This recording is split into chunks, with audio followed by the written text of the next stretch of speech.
નમસ્કાર, મુદ્દાની વાત જોવાની શરૂઆત આપ કરી ચૂક્યા છો। હું છું આપની સાથે વિકાસ મકવાણા અને હું છું આપની સાથે જિજ્ઞાસા। તો આ મહાયુદ્ધ હવે 32મા દિવસમાં પહોંચી ગયો છે અને 32મા દિવસે લાગી રહ્યું છે કે ઓર વિધ્વંસક થવાનું છે, કારણ કે હવે 32મા દિવસે જેની આશંકા હતી, જેની ચિંતા હતી, એ ન્યુક્લિયર બોમ્બ વિશે ચર્ચા થવા લાગી છે। અને આ વાત ક્યાંથી આવી છે? યુએનના જ એક મોટા અધિકારી એમણે એમ કરીને રાજીનામું આપ્યું કે તહેરાન પર 1 કરોડ કરતા વધારે લોકો પર ન્યુક્લિયર એટેકની તૈયારી થઈ રહી છે અને હું આમાં જોડાઈ ન શકું, એટલા જ માટે એમણે રાજીનામું આપ્યું છે। શું આવું ષડયંત્ર યુએન કરી શકે ખરા, એ સમજવાનો પ્રયત્ન કરીશું। અને વિશ્વમાં કોઈ દેશ પર પરમાણુ એટેક કર્યો હોય તો એ છે અમેરિકા, અને અત્યારે પરમાણુ બટન હાથમાં છે ડોનાલ્ડ ટ્રમ્પના। શું ડોનાલ્ડ ટ્રમ્પ એ પગલું ભરી શકે છે ખરા? બીજી શક્યતા એ છે, અને વિશ્લેષકો પણ કહી રહ્યા છે કે આ યુદ્ધમાં જો પરમાણુ બોમ્બનો ઉપયોગ કરશે તો એ છે ઇઝરાયલ। આમ સીધી રીતે એ સ્પષ્ટતા નથી ઇઝરાયલ પાસે પરમાણુ બોમ્બ છે કે કેમ, પણ કહેવાય રહ્યું છે કે એનપીટીમાં પણ નથી અને ઇઝરાયલે બોમ્બ બનાવી લીધો છે, અને જો ઇન્ટેન્સિટી ઓર વધી તો ઇઝરાયલ એનો ઉપયોગ કરી શકે છે। એટલા માટે જ તહેરાનમાં, એટલે કે ઈરાનની કેપિટલ તહેરાનમાં એલાર્મ વાગી રહ્યા છે, બઝર વાગી રહ્યા છે, અને બીજી બાજુ ઇઝરાયલમાં પણ એક કોહરામની તૈયારી ઈરાને કરી છે। આ બધાની વચ્ચે મૂળ શું છે? મૂળ એ છે સ્ટ્રેટ ઓફ હોર્મુઝને લોક કરી રાખ્યું છે ઈરાને, અને આ જ ઈરાનના કારણે ડોનાલ્ડ ટ્રમ્પ અત્યારે નારાજ ચાલી રહ્યા છે, કારણ કે બિછડે સભી બારી બારી એમણે દરરોજ લોકોને અપીલ કરી। શરૂઆતમાં તો એમણે ચાઇનાને પણ મદદ કરવા માટે કહ્યું હતું કે તમે આવો, સ્ટ્રેટ ઓફ હોર્મુઝ ઓપન કરાવો, પણ કોઈ આવ્યું નહીં। નાટો કન્ટ્રી પણ ના આવ્યા, ન ફ્રાન્સ આવ્યું, ન ઇટલી, ન યુકે, કોઈ પણ એમની મદદે ના આવ્યું। સ્પેને તો એમને રોકડું પરખાવી દીધું કે અમે તો કોઈ મદદ નહીં કરીએ, ઉપરથી સ્પેન એમનું એરસ્પેસ પણ બંધ કરી નાખ્યું। એટલા માટે જ ડોનાલ્ડ ટ્રમ્પ કે જેમણે વાતચીતનો ખૂબ પ્રયત્ન કર્યો, ઈરાને વાતચીતથી ઇનકાર કર્યો છે, એટલા માટે જ એક મોટા વિધ્વંસક પ્લાનની તૈયારી કરવામાં આવી રહી છે। એને સમજવાનો પ્રયત્ન કરીશું કે આખરે ડોનાલ્ડ ટ્રમ્પ એમના મનમાં શું ચાલી રહ્યું છે, નેતન્યાહુ આખરે એમણે શું ધાર્યું છે, એની સામે ઈરાન કેવો પલટવાર કરશે? બિલકુલ, એટલે આ હુમલાનો 1 મહિનાથી વધારે સમય થઈ ગયો છે। 6 એપ્રિલ સુધી વાટાઘાટો કરીશુંની ચર્ચાઓ વચ્ચે આજે પણ સતત ઇઝરાયલ, અમેરિકા દ્વારા ઈરાન પર હુમલા કરાયા છે। ખાસ તો ત્યાંની ફાર્માસ્યુટિકલ કંપનીને નિશાન બનાવવામાં આવી છે, જ્યાં કેન્સર અને એનેસ્થેસિયા જેવી દવાઓ બનતી હતી। બીજી તરફ ઈરાને કરેલા હુમલામાં પણ ઇઝરાયલમાં ખૂબ મોટું નુકસાન આજે થયું છે। આ યુદ્ધમાં અત્યારે 4500થી વધારે લોકોએ જીવ ગુમાવ્યા છે, જેમાં ઈરાનમાં જ 3300થી વધારે લોકોએ જીવ ગુમાવ્યા છે। પરિસ્થિતિ આજે એ છે કે હવે આ યુદ્ધ શું વળાંક લેશે, કારણ કે ટ્રમ્પ છેલ્લા 1 મહિનાથી મોટા ભાગના દેશોને એવી આજીજી કરતા રહ્યા છે। હોર્મુઝ સ્ટ્રેટ બંધ કરવાનો જે પ્રતિબંધ લગાવવાનો નિર્ણય ઈરાન તરફથી લેવાયો ત્યારથી જ, પરંતુ કોઈ પણ દેશ છે સીધી રીતે અમેરિકાના, ઇઝરાયલના સમર્થનમાં નથી આવ્યો, અને વારંવાર ટ્રમ્પ આ બાબતથી અકળાયા અને આજે તો એવું સ્ટેટમેન્ટ આપી દીધું કે હોર્મુઝ સ્ટ્રેટ ખોલવા માટે હવે અમે કોઈ દેશની મદદ નથી કરવાના। તમારે તેલ ખરીદવું હોય તો અહીંથી ખરીદી શકો છો, બાકી અમેરિકા આમાં તમારી કોઈ હેલ્પ નહીં કરી શકે। પરંતુ આ બધાની વચ્ચે જેમ વિકાસે કહ્યું એમ કે યુએનના એક અધિકારીનો જે ચોંકાવનારો દાવો થયો છે, એવું કહીને એમને રાજીનામું આપી દીધું કે પરમાણુ હુમલો ઈરાન પર કરવામાં આવી શકે છે અને એનો ભાગીદાર હું નથી બનવા માંગતો, એટલા માટે હું રાજીનામું આપી દઉં છું। પરંતુ આ બધાની વચ્ચે વૈશ્વિક લેવલે આ સમાચાર ફેલાવવા જોઈએ, લોકોએ રસ્તા પર આવવું જોઈએ, કારણ કે જો પરમાણુ હુમલો થાય છે તો એનું ઘાતક પરિણામ આવી શકે છે। આ બધાની વચ્ચે શું ખરેખર યુદ્ધ વિરામ થશે તો કઈ શરતો ઉપર થશે, કારણ કે ઈરાન તરફથી જાહેરમાં આવા કોઈ સ્ટેટમેન્ટ નથી આવ્યા કે અમારા અમેરિકા સાથે આવા વાતચીત થઈ રહી છે, પરંતુ હા, અમેરિકા એવું ચોક્કસથી કહી રહ્યું છે કે ભલે ઈરાન જાહેરમાં સ્વીકારતું નથી, પરંતુ બંધ બારણે ટેબલ પર અમારી વાતચીત ચાલી રહી છે। એટલે હવે ટ્રમ્પની વાતોમાં એ સચ્ચાઈ છે કે પછી ઈરાન જે જાહેરમાં નિવેદનો આપી રહ્યું છે, વિકાસ, એને સાચા સમજવું? બિલકુલ, એ વાતચીતની વચ્ચે મોટા સમાચાર એ છે, આપણે બ્રેકિંગ ન્યૂઝ સાથે જોઈશું। સ્ટ્રેટ ઓફ હોર્મુઝને લઈ હવે ડોનાલ્ડ ટ્રમ્પ ખુલીને બહાર આવ્યા છે। જી હા, રાષ્ટ્રપતિ ડોનાલ્ડ ટ્રમ્પે હોર્મુઝને લઈ સ્પષ્ટતા કરી છે। તેમણે પોતાના સોશિયલ મીડિયા એકાઉન્ટ ટ્રુથ પર કહ્યું, અમેરિકા હોર્મુઝ ઓપન કરવા હવે કોઈ મદદ નહીં કરે। કેમ? કારણ કે એમણે કહ્યું યુકે જેવા દેશ કે જેમણે ઈરાન યુદ્ધમાં અમારી મદદ ન કરી, અને સાથે એમ કહ્યું કે જેને ઓઇલ નથી મળતું જે દેશોને, એ અમારી પાસેથી લઈ લે, એટલે કે અમેરિકા પાસેથી ખરીદે।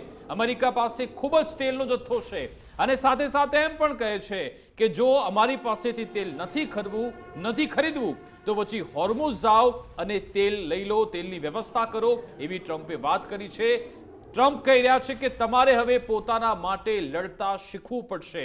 અઘરું કામ મેં પૂર્ણ કર્યું, હવે જાતે જઈને તેલ લઈ આવો. આવી વાત આજે ડોનાલ્ડ ટ્રમ્પે કરી છે. તમે જો આ ડોનાલ્ડ ટ્રમ્પ કે જેમણે નાટો કન્ટ્રી કે એમના એલાઇઝ કોઈને પણ કોન્ફિડન્સમાં લીધા વગર આ યુદ્ધની એમણે શરૂઆત કરી હતી. સીધો જ ખામેની પર એટેક કરી નાખ્યો, કોઈને ખબર જ નહોતી. અને પછી જ્યારે સ્ટ્રેટ ઓફ હોર્મુઝ બંધ થવાની વાત આવી, આ ડોનાલ્ડ ટ્રમ્પ 3 માર્ચે એમણે પોતે સ્ટેટમેન્ટ આપ્યું હતું કે અમે પોતે એસ્કોર્ટ કરીશું તમામ જહાજોને, અમે સુરક્ષા પૂરી પાડીશું. અને આજે તમે જુઓ કે 25 દિવસ બાદ ડોનાલ્ડ ટ્રમ્પ હવે એમ કહી રહ્યા છે કે આ બધું અમારે કોઈ હોર્મુઝ સાથે લેવા દેવા નથી, કારણ કે ના અમારા જહાજ ત્યાંથી પસાર થાય છે, ના અમને કોઈ નુકસાન છે. જેને તેલ લેવું હોય, જેના જહાજો ત્યાંથી નીકળે છે, એ લોકો જાતે હોર્મુઝ જાય અને તેલની વ્યવસ્થા કરી લે. બીજો ઓપ્શન એ છે કે અમેરિકા તેલ વેચે છે, તમારે તેલ લેવું હોય તો અમારી પાસેથી લઈ દો, અમારી પાસેથી લઈ લો. આવી વાત અત્યારે ડોનાલ્ડ ટ્રમ્પ કરી રહ્યા છે. હવે આ બાબત પર નાટો કન્ટ્રી શું કહે છે, સાથે સાથે ફ્રાન્સ, યુકે, આ લોકોના શું સ્ટેટમેન્ટ આવે છે, એના પર નજર છે. બધાની વચ્ચે ઈરાનના ન્યુક્લિયર હબ પર જિજ્ઞાસા ભીષણ હુમલો કરવામાં આવ્યો. ન્યુક્લિયર હબ પર આજે ભીષણ હુમલો થયો છે. અમેરિકા અને ઇઝરાયેલી એર સ્ટ્રાઇક બાદ જોરદાર ધડાકા પણ સંભળાયા છે, એટલે કે ખૂબ મોટો વિસ્ફોટ અહીં થયો છે. ઇસ્ફહાનમાં ઈરાની સૈન્યના ઠેકાણાઓને નિશાન બનાવવામાં આવ્યા છે અને હુમલો કરાયો છે. આ વિસ્ફોટથી સમગ્ર ક્ષેત્રમાં અરાજકતા ફેલાઈ છે. ધુમાડાના ગોટે ગોટા આકાશમાં દૂર દૂર સુધી જોવા મળ્યા છે, એટલે કે ઈરાનમાં અત્યાર સુધી ખૂબ મોટું નુકસાન થયું છે. ઇસ્ફહાન પર થયેલી એર સ્ટ્રાઇકનો વિડીયો પણ સામે આવ્યો છે. અમેરિકી રાષ્ટ્રપતિ ટ્રમ્પે ટ્રુથ સોશિયલ મીડિયા પર આ વિડીયો શેર કર્યો છે અને કેવી રીતે ઈરાન પર એક બાદ એક હુમલા થઈ રહ્યા છે આ વિડીયો થકી બતાવવામાં આવ્યું છે. બિલકુલ, આ વિડીયો ડોનાલ્ડ ટ્રમ્પે રિલીઝ કર્યો. હવે બીજા બ્રેકિંગ પર આવી જઈએ જે ખૂબ જ મહત્વના છે અને ચિંતા વધારનાર છે, કારણ કે ઈરાનની રાજધાની પર શું પરમાણુ હુમલો થઈ શકે છે. કારણ કે આ હુમલાના દાવા સાથે યુએન અધિકારી મોહમ્મદ સફાએ રાજીનામું આપ્યું. તેમણે એક્સ પર પોસ્ટમાં લખ્યું કે લોકો આ બાબતની ગંભીરતાને સમજતા નથી. 1 કરોડ સામાન્ય મહેનતુ લોકો પર પરમાણુ હુમલાની તૈયારી થઈ રહી છે અને એવા લોકો કે જેમના પણ પોતાના સપના છે. સફાએ લખ્યું કે આ માહિતી લીક કરવા માટે મેં મારી રાજદ્વારી કારકિર્દી છોડી દીધી, મેં મારી ફરજો સ્થગિત કરી, જેથી હું માનવતા વિરુદ્ધના અપરાધનો ભોગ ન બનું અને તેનો સાક્ષી ન બનું. આવું મેં ન્યુક્લિયર વિન્ટર રોકવાના પ્રયાસમાં કર્યું છે. હવે એની ચર્ચા થઈ રહી છે. આખરે એવી કઈ પાવરફુલ લોબી છે જેના ઇન્ફ્લુઅન્સમાં આવીને યુએન ન્યુક્લિયર વેપન માટે આગળ વધી રહ્યું છે, એ અંગે પણ ચર્ચા કરીશું. નેક્સ્ટ બ્રેકિંગ પર આવી જઈએ તો ઈરાનની સંસદની માફ કરશો ઇઝરાયલની સંસદની સુરક્ષા સમિતિએ જે વાત કરી હતી એની સાથે હવે હોર્મુઝ સ્ટ્રેટ મેનેજમેન્ટ પ્લાનને પણ મંજૂરી આપવામાં આવી છે. જી હા, હોર્મુઝમાં જહાજો પર ટોલને ઈરાને મંજૂરી આપી છે, એટલે કે ત્યાંથી સ્ટ્રેટ ઓફ હોર્મુઝમાંથી જેટલા પણ જહાજ પસાર થાય એ માટે એક ટોકન એમાઉન્ટ લેવામાં આવશે અને ઈરાને કહ્યું કે અમે તમામને એક સુરક્ષા પણ પૂરી પાડીશું, પણ અમેરિકા ઇઝરાયલના જહાજો ત્યાંથી પસાર નહીં થાય, તેના સહયોગી દેશોના જહાજ પણ ત્યાંથી પસાર નહીં થાય, આવી એક શરત રાખી છે. પણ શું વિશ્વ તે શરતને માનશે ખરા? યુદ્ધ પત્યા પછી જ આપણને ખબર પડશે, પણ એક આવો પ્રયત્ન તો કરવામાં આવ્યો છે. બીજા મહત્વના સમાચાર પર નજર કરીએ તો બિલકુલ, ઈરાન યુદ્ધથી અમેરિકી અર્થતંત્ર પર મોટું ભારણ આવ્યું છે. પહેલાથી જ એવી વાત થઈ હતી કે અમેરિકા સંસદમાં પણ મોટું કરોડોની રકમ માંગી રહ્યા છે, પરંતુ હવે યુદ્ધ પાછળ જ્યારે કરોડો રૂપિયા વપરાઈ રહ્યા છે, દર સેકન્ડે 9.80 લાખ અમેરિકા અત્યારે ખર્ચ કરી રહ્યું છે. આંકડો આજે સામે આવ્યો છે. 31 દિવસમાં 2.63 લાખ કરોડ અમેરિકાએ આ યુદ્ધ પાછળ વાપર્યા છે અને હવે આ જંગી ખર્ચનો મોટો હિસ્સો જે છે એ દારૂગોળો અને મિસાઇલ પાછળ ખર્ચ થયો છે. દરરોજ 3040 કરોડનો ખર્ચ માત્ર દારૂગોળો અને મિસાઇલ પાછળ થઈ રહ્યો છે. હવે આ ઉપરાંત ફાઇટર જેટ્સ છે, બોમ્બર વિમાનના ઓપરેશન પાછળ પણ દૈનિક $245 મિલિયન અને નેવીના જહાજ તેમજ સબમરીન પાછળ પણ $155 મિલિયન ખર્ચ થયો છે. અને હજુ યુદ્ધ પૂરું નથી થયું, કારણ કે હજુ તો વિધ્વંસક હુમલા અમેરિકા કરશે એ વારંવાર કહેવામાં આવી રહ્યું છે અને બધાની વચ્ચે અમેરિકા અલગ અલગ દેશો માટે મદદ માટે હાથ લંબાવી શકે છે એવા સમાચાર પણ ત્યાંથી સામે આવ્યા છે. પરંતુ શું બીજા દેશો અમેરિકાને મદદ કરશે કે કેમ એ એક મોટો પ્રશ્ન છે, કારણ કે અમેરિકાએ જાતે આ ડિસિઝન લીધું હતું. બિલકુલ આની સાથે વ્હાઇટ હાઉસ તરફથી પણ નિવેદન આપવામાં આવ્યું છે કે ઈરાન સાથેની વાતચીત પર US secretary of state Karoline લેવિટે કહ્યું કે ઓપરેશન એપિક ફ્યુરી યોગ્ય રીતે આગળ વધી રહ્યું છે. ઈરાન પાસે એકમાત્ર વિકલ્પ છે કે હથિયાર હેઠા મૂકી દે અને અહીંયા સહયોગ કરે. લેવિટે કહ્યું કે અમે જોઈ રહ્યા છીએ કે ઈરાનની બચેલી સત્તાના લોકો તબાહીનો અંત લાવવા અને વાતચીતના ટેબલ પર આવવા માટે આતુર છે. અને તમે જુઓ કે એક બાજુ માર્કો રૂબિયો એમના સ્ટેટ સેક્રેટરી એમ કહે છે કે અમે તો હોર્મુઝ ખોલાવીને જ રહીશું અને વાતચીત અહીંયા થઈ રહી છે. ડોનાલ્ડ ટ્રમ્પના સ્ટેટમેન્ટ એમ કહી રહ્યા છે કે વાતચીત પૂર્ણ થઈ ગઈ છે અને હવે તો રિઝિમ જ કહી રહ્યા છે. કસાઈ ઈરાન એવા શબ્દનો ઉપયોગ પણ ડોનાલ્ડ ટ્રમ્પે કર્યો છે અને કહી રહ્યા છે કે હોર્મુઝ તો અમે ઓપન નહીં જ કરાવીએ.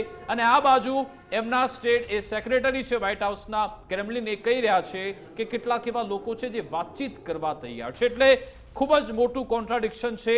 હમણાં પીટ હેક્સેથ આવ્યા હતા અમેરિકાના રક્ષા મંત્રી, એમના સ્ટેટમેન્ટ પણ કંઈક ઘણી અલગ અલગ વાતો કરે છે. આ જ અંગે વિશ્લેષણ કરીશું કે આખરે કોઈ જાણે કે સિનેમા ચાલતી હોય એ રીતના અહીંયા દ્રશ્યો છે, એ રીતની અહીંયા વાતચીત છે, એવો ઘટનાક્રમ છે. ઘણા બધા રહસ્ય આ યુદ્ધમાં ધરબાયેલા છે કે આખરે કોણ કોની સાથે છે, કોણ કોની સામે છે, શું આમાં થઈ રહ્યું છે, કોણ આમાં એક મહત્વની ભૂમિકામાં છે. આ જ અંગે વિશ્લેષણ કરીશું. આપણી સાથે ગેસ્ટ પેનલ જોડાઈ ગઈ છે. ડિફેન્સ એક્સપર્ટ મનન ભટ્ટ જોડાયા છે. મનનજી, આપનું ગુજરાત ફર્સ્ટમાં સ્વાગત છે. અને કર્નલ અમૃતલાલ મકવાણા જોડાઈ ગયા છે, એમની સાથે પણ સંવાદ કરીશું. સાહેબ, આપનું પણ ગુજરાત ફર્સ્ટમાં સ્વાગત છે. અમૃતલાલજી, આપની પાસે જ આવવા માંગીશ કે ડોનાલ્ડ ટ્રમ્પ કે જે હમણાં થોડી જ મિનિટ પહેલા એમણે કહ્યું કે અમે હોર્મુઝ સ્ટ્રેટને ઓપન નથી કરવાના અને જેને તેલ જોઈતું હોય એ હોર્મુઝ સ્ટ્રેટ જાય અને પછી તેલ લઈ આવે. અને જો ત્યાંથી પણ તમને તેલ નથી મળતું, અમેરિકા તો બેઠું જ છે. સાથે સાથે ફ્રાન્સને પણ કહ્યું the country of France would let planes headed to Israel loaded up with military supply. એટલે કે જ્યારે ઇઝરાયલને ત્યાંથી પ્લેન નીકળવાના એ લોકોની જરૂરિયાત હતી, ફ્રાન્સે મંજૂરી ન આપી. અમે આ બધી બાબતો યાદ રાખીશું. પહેલું રિએક્શન તો એ કે આ સ્ટેટ ઓફ હોર્મુઝને લઈને અમેરિકાનું વલણ શું કે છે. બીજી સૌથી મહત્વની બાબત એ કે યુકે અને ફ્રાન્સ આ બધાના સંબંધમાં અમેરિકા એમાં તિરાડ આવી છે. આપને એવું લાગે છે?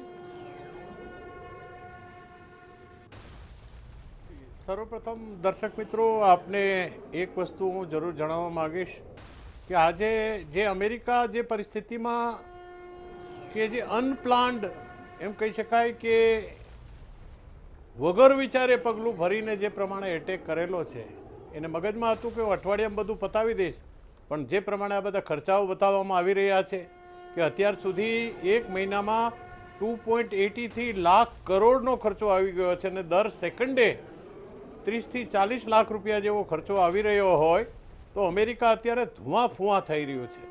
અને અમેરિકાની તાકાત નથી કે સીધું ડાયરેક્ટ આ જે સ્ટેટ ઓફ હોર્મુઝ છે, જે જગ્યાએથી આ લગભગ 20 થી 25% જેટલું ક્રૂડ ઓઇલ છે એ તમામ દેશોમાં અહીંથી સપ્લાય થઈ રહ્યું છે. 90% ચાઇનામાં જાય છે અને બીજું ભારતમાં જાય છે અને બીજા જે એમ કહીએ એશિયન કન્ટ્રીમાં જાય છે. હવે દરિયાઈ એ 5 રસ્તાઓ આવેલા છે. સ્ટેટ ઓફ હોર્મુઝ છે, સ્ટેટ ઓફ બાબેલ નહીં, પણ એમાં સર આમાં સમજાતું એટલા માટે નથી ઇજિપ્તમાંથી કારણ કે એ 82nd એરબોર્ન ડિવિઝન પણ ત્યાં મોકલે છે, યુએસએસ ત્રિપોલી પણ મોકલે છે, યુએસએસ બોક્સર પણ મોકલે છે. આટલી તૈયારીની વચ્ચે પછી છેલ્લે કેમ ડોનાલ્ડ ટ્રમ્પ એમ કહે છે કે અમે હોર્મુઝ ઓપન નહીં કરાવે? શું આ ડોનાલ્ડ ટ્રમ્પની રણનીતિ છે કે પછી ખરા અર્થમાં બીજું જ કંઈ ચાલી રહ્યું છે? નહીં, વિકાસ આની પાછળનું મહત્વનું કારણ છે ઈરાન પહેલેથી તૈયાર છે. ઈરાનને પહેલેથી ખબર છે કે સ્ટેટ ઓફ હોર્મુઝ પર એટેક થઈ શકે છે, પણ આ સ્ટેટ ઓફ હોર્મુઝની જે ભૌગોલિક કન્ડિશન આપણે કહીએ તો એની જે ગુફાઓ છે, એની જે તિરાડો છે, જે જગ્યાએ દરિયામાં એમણે આ નેવલ માઇન લગાવેલી છે અને એ પ્રમાણે અત્યારે એમ કહી શકાય કે ઈરાનનું પલડું ભારી છે કે કોઈ પણ સંજોગોમાં જો ઈરાન કોઈ પણ સંજોગોમાં અમેરિકા અથવા તો ઇઝરાયલ આ સ્ટેટ ઓફ હોર્મુઝમાં જો એટેક કરશે અથવા તો કોઈ પણ દુનિયાના બીજા દેશો આ 5 કન્ટ્રી સિવાય ભારત, ચાઇના, રશિયા, પાકિસ્તાન ને ઈરાન, ઈરાક સિવાય ના કોઈ પણ દેશોનું જહાજ અહીંથી જો પસાર થવામાં આવશે તો એને તોડી પાડવામાં આવશે. એને સ્પષ્ટ શબ્દોમાં કહી દીધેલું છે. તો અત્યારે આ જે નીતિ અપનાવાઈ રહી છે કે એ જ્યારે ગુહાર લગાવી યુરોપિયન કન્ટ્રી સાથે, જેમાં યુરોપિયન કન્ટ્રીમાં બ્રિટન આવે છે અને સાથે સાથે નાટો કન્ટ્રીને ગુહાર લગાવી કે તમારે જો ઓઇલ જોતું હોય તો મને તમે બધા મદદ કરો. અને મદદની જ્યારે આ નાટો કન્ટ્રીએ ના કહી દીધી, યુરોપિયન યુનિયનના જે કન્ટ્રીઓ આવેલા છે 30 કે 32 કન્ટ્રીઓ એ લોકોએ ના કહી દીધી, નાટોના 32 સભ્યોએ ના કહી દીધી. તો આ પ્રમાણે એને એક બહુ મોટો ઝટકો લાગેલો છે. કારણ કે અમેરિકાને આ ખુલ્લું કરે કે ન કરે એની સાથે એનો કોઈ નિસ્બત નથી. કારણ કે અમેરિકાનો જે તમામ વેપાર છે એ સુએઝ એ એની પનામા કેનેલથી થાય છે, જેમાં નોર્થ એટલાન્ટિક અને પેસિફિક મહાસાગરમાં જે રસ્તાઓ બનેલા છે એ રસ્તાઓથી એનો સામાન ત્યાં જઈ રહ્યો છે. પણ આપણે અહીંયા જે પરેશાની છે બે છે. ઓઇલની સપ્લાય, એક ઇજિપ્તનું મેં આપને જે વાત કરેલું કે એ લાબેલ મંદેબ છે, જે જગ્યાએથી ઓઇલ આખા યુરોપિયન કન્ટ્રીમાં જાય છે, જે યમન સુધીનો જે રસ્તો છે સાંકડો રસ્તો એ રસ્તેથી પસાર થાય છે.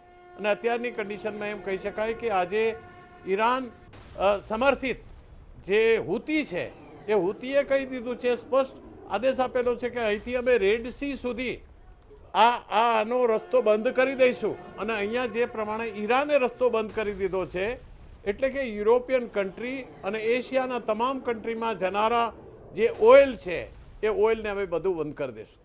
અને સ્ટેટ ઓફ મલાકા જે છે, સ્ટેટ ઓફ મલાકાની અંદર આપણા ભારત, ચીન અને જાપાન આ 3 દેશોનો વેપાર એ સ્ટેટથી થઈ રહ્યો છે. તો એ પ્રમાણે આપણે જોઈ શકીએ કે જે પ્રમાણે આજે દુનિયામાં જે એક ટૂંકમાં એટલે અમેરિકા નથી ઈચ્છતું કે ત્યાં જઈને એ ખુમારી થાય, એમના સૈનિકોના મોત થઈ જાય અને ઉપરથી વધારે નાલેશી આપણે ભોગવવી પડે એના માટે પાછીપાની કરે છે. મનનજી, આપનું શું ટેક છે કે ગઈકાલે ડોનાલ્ડ ટ્રમ્પે વાતચીત માટેની એક વાત કરી હતી, ટ્વીટ કર્યું હતું, અને પછી રાત્રે B-2 બોમ્બરથી GBU-57 છોડે છે, ઇસ્ફેહાનમાં જોરદાર એટેક થાય છે. આજે ફરી એકવાર એમણે એવું ટ્વીટ કર્યું છે અને કહ્યું કે અમે હોર્મુઝ ઓપન કરવા તૈયાર નથી, કોઈને જોઈતું હોય તેલ તો જાતે જાય ઓપન કરવા અને પછી ત્યાંથી તેલ ખરીદી લે.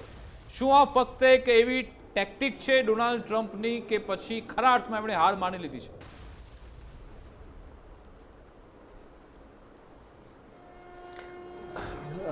વિશ્વની સ્ટ્રેટેજિક કમ્યુનિટી, વ્યૂહાત્મક રીતે વિચારતા લોકો, વિશ્વના સૈન્ય એક્સપર્ટ્સ એવું કહી રહ્યા છે કે અમેરિકાની ઈરાનનું યુદ્ધ આજે જ્યારે 32-33મા દિવસે પહોંચ્યું છે તો આ અમેરિકાની એક વ્યૂહાત્મક હાર છે, એટલું તો નક્કી છે. અમેરિકા જે એવું માનતું હતું કે 3 કે 4 દિવસમાં ઈરાનની ટોપ લીડરશિપને ખતમ કરવાથી 3 કે 4 દિવસમાં યુદ્ધને ખતમ કરી શકાશે અને ઈરાન ઘૂંટણીએ પડી જશે.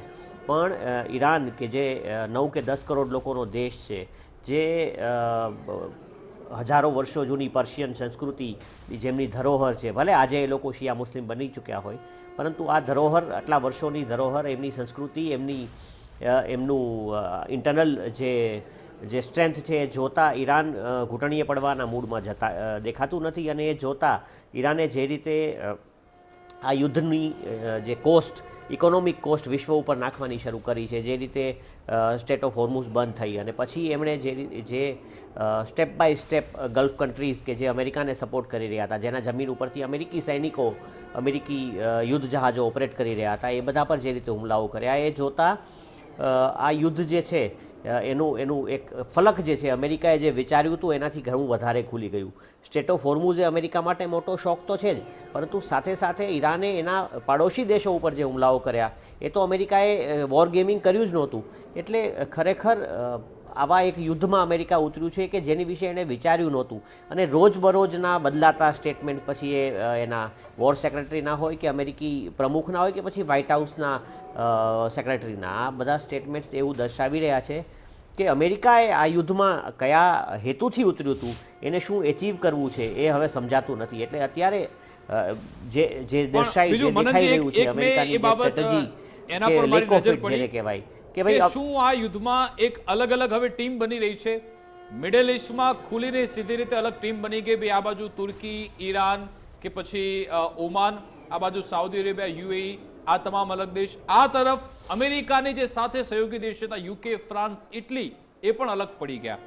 શું એક આ બધા નવા અત્યારે નવી બાઉન્ડ્રીઝ બની રહી છે વૈશ્વિક ફલક પર આપને લાગી રહ્યું છે ખરા? કારણ કે ઇટલીના એમના વિદેશ મંત્રી રક્ષા મંત્રી ના પાડી કે અમે કોઈ મદદ નહીં કરીએ, અમારી કોઈ એરબેસનો ઉપયોગ તમે નહીં કરી શકો. સ્પેને પણ સીધી રીતે ના પાડી.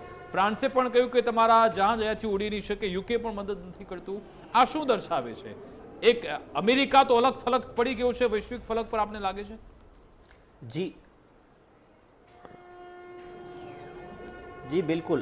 અમેરિકા અલગ થલગ તો નહીં કહું, પણ અમેરિકાને નાટો કન્ટ્રીઝે અને ખાસ કરી જે લીડિંગ નાટો કન્ટ્રીઝ છે ફ્રાન્સ, યુકે, સ્પેન, એમના દ્વારા જે રીતે સ્ટેટમેન્ટ્સ કરવા આપવામાં આવી રહ્યા છે, even Germany for that matter, એમનું કહેવું છે કે આ યુદ્ધ તમારું છે, તમે ઇઝરાયલ માટે થઈને આ યુદ્ધમાં ઉતર્યા છે અને ઈરાન જેવા દેશ ઉપર હુમલો કર્યો છે, તો એમને આ યુદ્ધ સાથે કોઈ લેવા દેવા નથી. એમણે પોતાની સ્ટેન્ડ છે એ ક્લિયર કરી દીધું છે. અને બીજી તરફ જે સૌથી મોટું અલાર્મિંગ કંઈ હોય ને આ યુદ્ધની પરિસ્થિતિ નિર્માણ થયા પછી, તો એ ગલ્ફ દેશો માટે છે. ગલ્ફ દેશો પોતાને તેલના ભંડારો ઉપર બેઠેલા ગલ્ફ દેશો બહુ વર્ષોથી શાંતિને અનુભવી રહ્યા હતા, પણ હવે ઈરાનની સાથે કહે છે ને કે તમે મધમાખીના આ ઝેરી મધમાખીના મધપુડા ઉપર તમે પથ્થર મારી દીધો છે. હવે યુએઈ હોય કે સાઉદી અરેબિયા, આ બે દેશો તો એમ કહી રહ્યા છે કે જ્યાં સુધી ઈરાનને તમે સંપૂર્ણ ખતમ ન કરી નાખો. તમે જે શરૂઆતમાં વાત કરીને કે અમેરિકા કદાચ આણ્વિક હુમલો કરવાનું વિચારી રહ્યું છે અને યુએનમાં પણ આ સમાચાર લીક થયા છે, તો એની પાછળનું એક કારણ એ પણ હોઈ શકે કે ઈરાનને સ્ટ્રેટેજિકલી જે રીતે એમણે ડિગ્રેડ કરવી હતી એની મિલિટરી કેપેસિટીને, એ નથી કરી શક્યા. યુદ્ધ એક મહિનામાં જે યુદ્ધ ચાલ્યું છે એમાં ઈરાને પોતે કોસ્ટ ઇફેક્ટિવલી ડ્રોન્સની મદદ વડે આ યુદ્ધનું સંચાલન કર્યું છે. એટલે હવે અમેરિકા એ જોઈ નથી શકતું કે આ યુદ્ધ હજી એક મહિનો ચાલશે. જો જે રીતે એ લોકો હુમલાઓ કરી રહ્યા છે, 11થી 12,000 જેટલા હવાઈ હુમલાઓ ઇઝરાયલ અને અમેરિકાએ મળીને ઈરાન પર કર્યા છે, છતાં પણ ઈરાનની જે ફાઇટિંગ કેપેસિટી છે એ ઓછી થઈ છે, પણ સંપૂર્ણપણે ડિગ્રેડ નથી થઈ. ઈરાન પાસે ભલે વાતચીતની વાત ચાલતી હોય, પણ વાતચીત નહીં, એ લોકો સરેન્ડર સિવાય કંઈ ઈચ્છતા નથી. ઈરાન પોતે પણ કહી ચૂક્યું છે કે આમાં જે અમેરિકા જે શરતો મૂકી રહ્યું છે એ બધી સરેન્ડરની છે. સતત ડોનાલ્ડ ટ્રમ્પ એ રીતના સંકેત આપ્યા કે અમે ઈચ્છીએ તો 2 સેકન્ડમાં બધું તહેસ નહેસ કરી શકીએ છીએ. એમના રક્ષામંત્રી પણ વાત કરી. તો અમૃતલાલજી, મારે સવાલ એ છે કે તમે એ મોહમ્મદ સાફા એમનું ટ્વીટ તમને ખ્યાલ હશે, એમના શબ્દો એવા છે કે I can not in good conscience be a part of or witness to what is happening at a time when the UN is preparing for possible nuclear weapon use. તો એ સમજાવો દર્શકો માટે પણ કે આખરે યુએન કેવી રીતે ન્યુક્લિયર વેપનનો ઉપયોગ કરી શકે અથવા તો એ માટે મદદ કરી શકે ઈરાન પર એટેક કરવા માટે? કઈ એવી પાવરફુલ લોબી હોઈ શકે કે જેના ઇન્ફ્લુઅન્સમાં યુએન આવ્યું અને આ માટેની મંજૂરી આપે? કારણ કે યુએન તો શાંતિની વાતો કરે છે, એમાં ન્યુક્લિયર વેપન કેવી રીતે આવ્યું? વિકાસ, આપનો સવાલ બહુ સ્ટ્રેટેજિક છે અને દુનિયાને એલાર્મિંગ સિચ્યુએશન તરફ લઈ જનારો સવાલ. તો આ સવાલનો જવાબ આપતા પહેલાં એટલું હું જણાવીશ કે આજે અમેરિકાની જે પરિસ્થિતિ છે કે આખી દુનિયાના દેશો જે પ્રમાણે થૂથું કરી રહ્યા છે, ભલે પાવરફુલ હોય પણ સંખ્યા જરૂરી નથી. જેની પાસે આજે બેલિસ્ટિક મિસાઇલ અને દ્રોણનો જખીરો હોય, જેની પાસે ઇન્ટેલિજન્સ હોય, એ દુનિયાના કોઈ પણ દેશને હરાવી શકે. એનો જ્વલંત અગર ઉદાહરણ હોય તો આજે ઇઝરાયલ છે કે ઇઝરાયલની આસપાસ આ જે ખાડી દેશો છે એ ખાડી દેશોને બધાને પાણીચું આપી દેતા હોય અને બધાને હરાવી શકતા એવી પરિસ્થિતિમાં હોય, તો એની પાછળનું મહત્ત્વનું કારણ હોય તો એની પાસે લેટેસ્ટ ઇન્ટેલિજન્સશીપ છે, એમની પાસે લેટેસ્ટ જે આધુનિકમાં આધુનિક જે એમ કહી શકાય એરક્રાફ્ટ છે અને સૈન્ય પ્રણાલી છે. તો આ બધું વસ્તુ જોતાં મને એવું લાગી રહ્યું છે કે અમેરિકાનું જે અંડર એસ્ટિમેટ જે ધારણા હતી કે હું આ બધું કરી લઈશ, પણ હવે આવનારા નવેમ્બરમાં ઇલેક્શન આવી રહ્યો છે. આજે અમેરિકાના તમામ મોટા મોટા શહેરોમાં એની ફજેતી થઈ રહી છે. એમાં ડિફેન્સનું મોટું સેન્ટર પેન્ટાગન હોય, ન્યુયોર્ક હોય, ઓટાવા હોય, કેલિફોર્નિયા હોય, દરેક જગ્યાએ આજે ટ્રમ્પનો વિરોધ થઈ રહ્યો છે કે એક ત્રીજા દેશ માટે આજે બેગ બોડી, આટલી બોડીઓ ત્યાંથી આવતી હોય તો હવે એની પાસે પોતાની લાજ બચાવવા માટે હવે શું બચ્યું છે? તો એના માટે આજે ટ્રમ્પ બધા પ્રયત્નો કરી રહ્યા છે. એના પ્રયત્નોમાં એણે હવે છેલ્લો પ્રયત્ન એ જ જે પ્રમાણે આપે વાત કરી કે એમણે યુએનમાં આ પ્રસ્તાવ મૂકેલો છે, પણ આખી દુનિયા જાણે છે કે ન્યુક્લિયર એટેક એ લાસ્ટ 100માંથી એમ કહી શકાય 100 પોઈન્ટમાં 1000મો પોઈન્ટ અગર કોઈ હશે તો એ ન્યુક્લિયર ઓપ્શન હશે. આપણે એટલું કહી શકીએ કે ન્યુક્લિયર ઓપ્શન અગર કહ્યું તો હું આપની જાણકારી કહી દઉં દર્શક મિત્રો, હું કોઈને ડરાવવા નથી માંગતો, પણ પહેલી સેકન્ડમાં જે આ બંનેનો જેને કહી શકાય ને કેમિકલ રિએક્શન, ફ્યુઝન અને 10 લાખ કિલો ટનની એનર્જી ઉત્પન્ન થાય અને એ એનર્જીના લીધે 3 મિનિટની અંદર અગર TNT તમે બ્લાસ્ટ કરો, પરમાણુ શસ્ત્ર કોઈ પણ દેશ પર ફેંકો, તો આજના જે પરમાણુ શસ્ત્રો છે એની તાકાત જે સૂર્યનું સેન્ટરનું જે ટેમ્પરેચર આપણે માપીએ 1 કરોડ, મેડમ એ 1 minute, let me finish first. 1 crore degree તાપમાન થઈ જાય, જેની અંદર જે તે શહેરમાં તમે ફેંકો, લાખો લોકો નિર્દોષ મરાય તો જાય, એની સાથે સાથે થર્મલ રેડિયેશન ઉત્પન્ન થાય, આગના ગોળાઓ ઉત્પન્ન થાય અને એની સાથે સાથે આવનારા 30,000 વર્ષ સુધી એ જે તે વિસ્તારની અંદર કોઈ પણ વેજીટેશન, એટલે સાહેબ એમાં સવાલ એ છે કે તમે આટલી બધી ઇન્ટેન્સિટી એની સમજો છો, આટલી તીવ્રતા છે, તો આ કહેવાતા મોટા નેતાઓ યુએન વાળા કેમ નથી સમજતા? પરમાણુ હુમલો થાય છે તો કેટલો વિનાશ વેરાય છે આપણને બધાને, દુનિયા આખાને ખબર છે કે અમેરિકાએ જે હિરોશિમા અને નાગાસાકી પર કર્યું હતું એની અસર આજ સુધી છે, વર્ષો પછી પણ. એટલે મને જે જ સમજવું છે કે યુદ્ધની આટલા વિધ્વંસક પરિસ્થિતિ પછી શું એ સ્ટેજ પર આવ્યું છે કે પરમાણુ હુમલો થઈ શકે? કારણ કે અમેરિકા તરફથી આવું કોઈ સ્ટેટમેન્ટ નથી આપવામાં આવ્યું. હા, અમેરિકા એ 3 અલગ અલગ વિકલ્પ ઉપર કામ કરી રહ્યું છે. એ ખાર ટાપુ પર કબજો કરવા માંગે છે, હોર્મુઝ સ્ટ્રેટ ખોલવાની વાત થઈ રહી છે, જમીની સ્તર પર ઉતરવા માંગે છે. તો કઈ નીતિ સાથે અમેરિકા આગળ વધશે?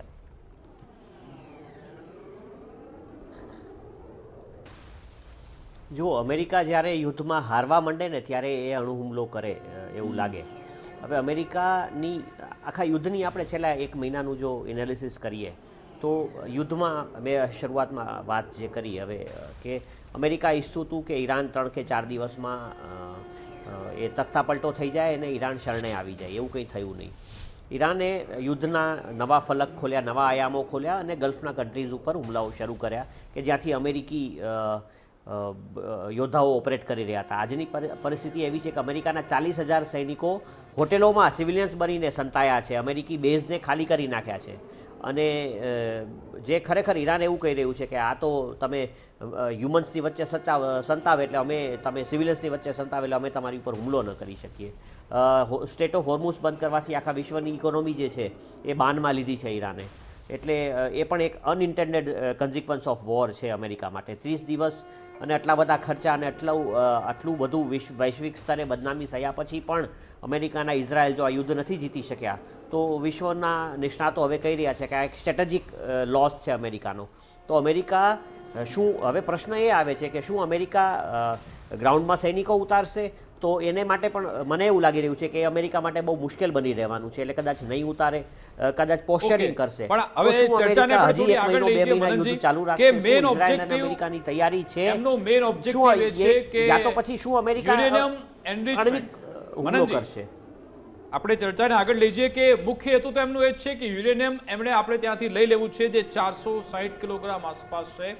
સવાલ એ છે કે શું એ મેળવવામાં અમેરિકા સફળ થશે કે કેમ? અને ચલો માની લો સફળ થઈ પણ જાય, ચલો લઈ પણ લીધું એ જથ્થો, તો પછી પાછલા બારણે રશિયા ક્યારેક પોતાનું પ્રાઇવેટ પ્લેન કે ચાઇના મોકલી આપશે તો એ તો સર્કલ ત્યાં ને ત્યાં ફરીને આપશે.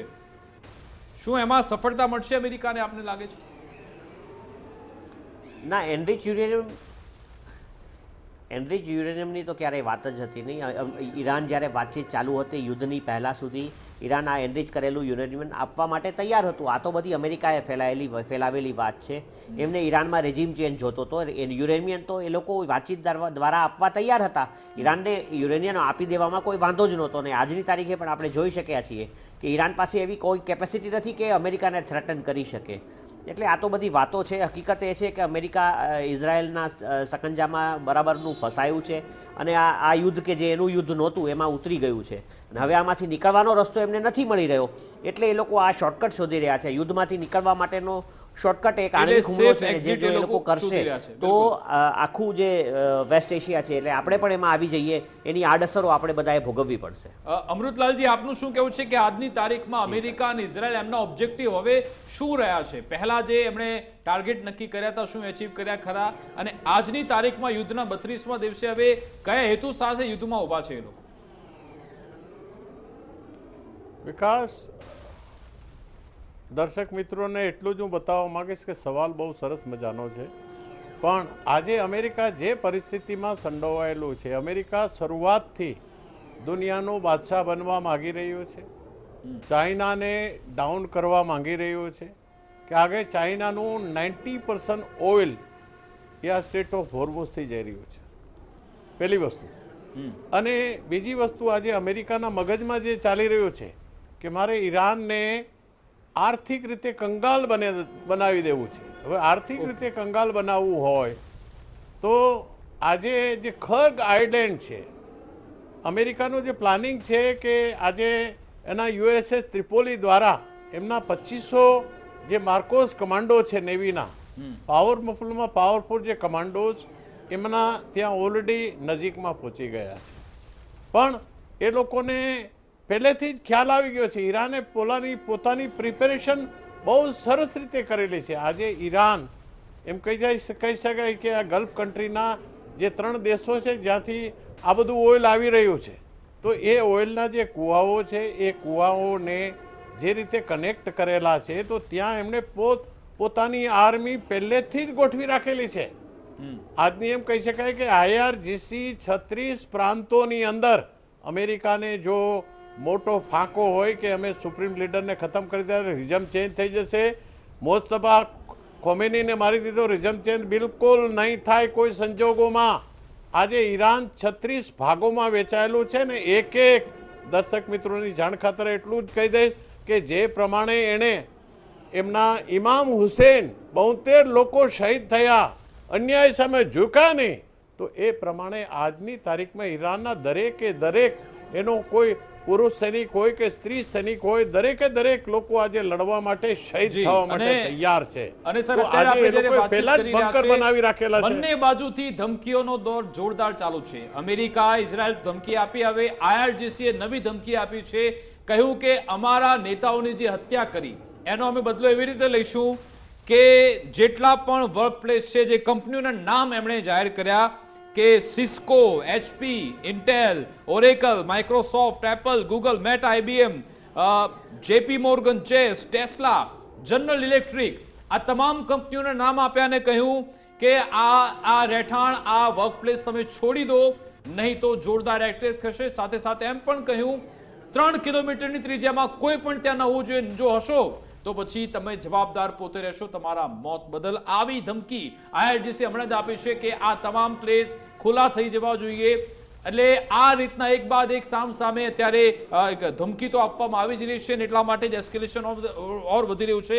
સમયનો અભાવ છે સાહેબ મનનજી અને અમૃતલાલજી, એટલા માટે ચર્ચા પર પૂર્ણવિરામ મૂક્યો છે. આમ તો ઘણી બધી ચર્ચા થઈ શકે છે. એટલે આ રીતે એક બાજુ ધમકી, સાથે કહેવામાં એ પણ આવી રહ્યું છે કે જે મેઇન ઓબ્જેક્ટિવ છે યુરેનિયમ એનરિચમેન્ટ, એને લેવા માટે અમેરિકા કોઈ મોટું પગલું ભરી શકે છે, ને એ છે ખર્ગ આઇસલેન્ડ, ત્યાં પણ જઈ શકે છે. એ શું ઓપરેશન થશે કે કેમ? બીજી સૌથી મહત્વની બાબત, જે રીતે IRGC એ કહ્યું છે કે અમે આ તમામ અમેરિકાની કંપનીઓ પર એટેક કરીશું, શું ઓર એસ્કેલેટ થશે? કારણ કે જો અમેરિકાની કંપની પર હુમલો થયો, ડોનાલ્ડ ટ્રમ્પ ઓર બેકાબડા થશે ને કોઈ આ બેકાબડી પ્રવૃત્તિમાં કોઈ વધુ એક એવો વિધ્વંસક હુમલો કરી બેસે તો આ યુદ્ધની આગ શું ઓર ફેલાશે, એના પર નજર છે. એક વાત નક્કી છે કે અત્યારે તો શાંતિની કોઈ રાહ, કોઈ રસ્તો દેખાતો નથી. જોઈશું આમાં કોઈ નાટ્યાત્મક રીતે સીઝ ફાયર થાય છે કે યુદ્ધ આગળ વધતું રહે છે, તમામ પર નજર રહેશે. અમારી વિશેષ રજૂઆત અંતર્ગત બસ આટલું જ. આપ જોતા રહો ગુજરાત ફર્સ્ટ ન્યૂઝ. નમસ્કાર.